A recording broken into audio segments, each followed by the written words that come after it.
महिला आरक्षणावरून काँग्रेसचा भाजपवर हल्लाबोल.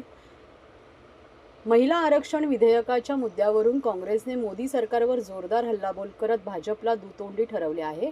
अखिल भारतीय काँग्रेस कमिटीचे कार्यकारिणी सदस्य आरिफ नसीम खान यांनी महिलांच्या आरक्षणाच्या नावाखाली भाजप संविधानाशी छेडछाड करत असून सरकारच्या हेतूंवर प्रश्नचिन्ह उपस्थित केले आहेत. तेव्हा भाजपच्या या भूमिकेचा पर्दाफाश करण्यासाठी काँग्रेस लवकरच पोलखोल मोहीम राबवणार असल्याचेही त्यांनी जाहीर केले.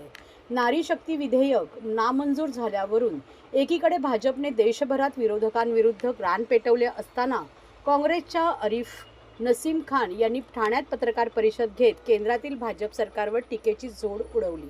यावेळी काँग्रेसचे ठाणे जिल्हाध्यक्ष विक्रांत चव्हाण आदींसह मोठ्या संख्येने महिला उपस्थित होत्या.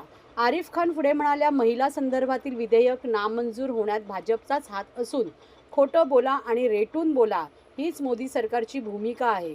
महिला आरक्षणाच्या नावाखाली डिलिमिटेशन अट घालून भाजपने महिलांचा आज विश्वासघात केला. महिलांसाठी विशेष अधिवेशन बोलवल्याचा दावा करून प्रत्यक्षात महिलांचा अवमान केला आहे असा आरोप करून त्यांनी हे महिला आरक्षण विधेयक नसून कायदा संशोधन विधेयक आहे.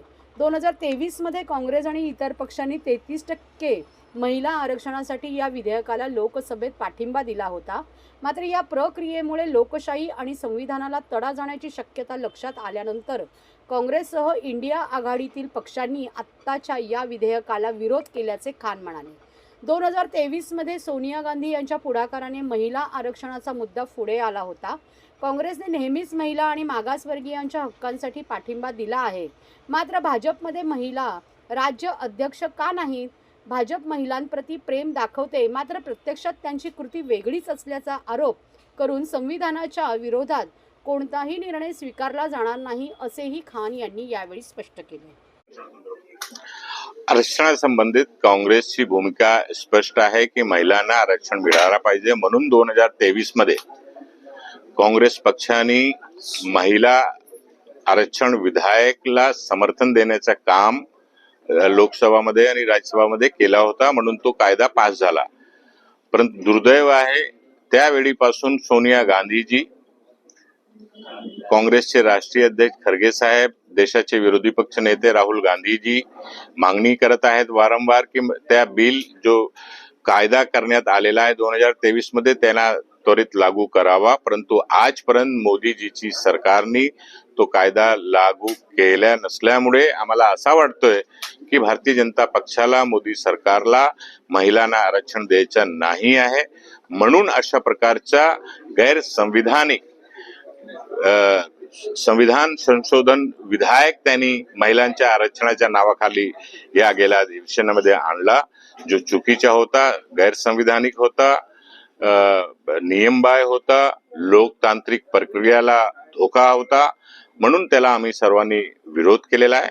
काँग्रेसची मागणी आहे की राहुल गांधीजींनी लोकसभामध्ये ओपन सांगितलं, मागणी केलेली आहे की महिलांना 2023 मध्ये जे कायदा करण्यात आलेला आहे काँग्रेसच्या समर्थनामुळे, त्या कायद्याची अंमलबजावणी ताबडतोब करावी आणि महिलांना आरक्षण द्यावं.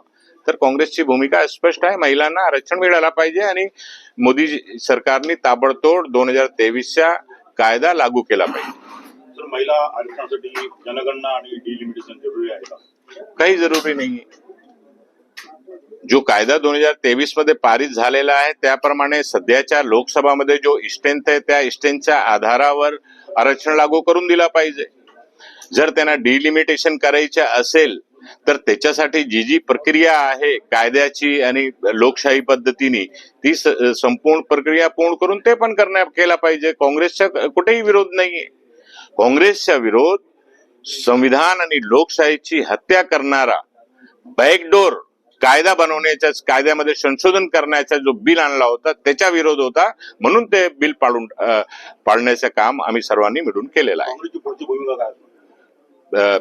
पोल खोलो अभियान संपूर्ण देशामध्ये काँग्रेस पक्ष येणाऱ्या काळामध्ये करणार आहे की भारतीय जनता पार्टी खोटे बोलून, रेटून बोलून, वारंवार खोटे बोलून जे देशाच्या जनताची दिशाभूल प्रत्येक विषयावर करत असतो त्याची पोलखोल करण्याचं काम काँग्रेस पक्षाच्या माध्यमातून येणाऱ्या काळामध्ये सुरू होणार आहे संपूर्ण देशामध्ये. तसेच 2023च्या महिलांना जे आरक्षण देण्याचा कायदा पास करण्यात आलेला आहे तो कायदा त्वरित लागू करावा ही मागणी काँग्रेस पक्ष करणार आहे.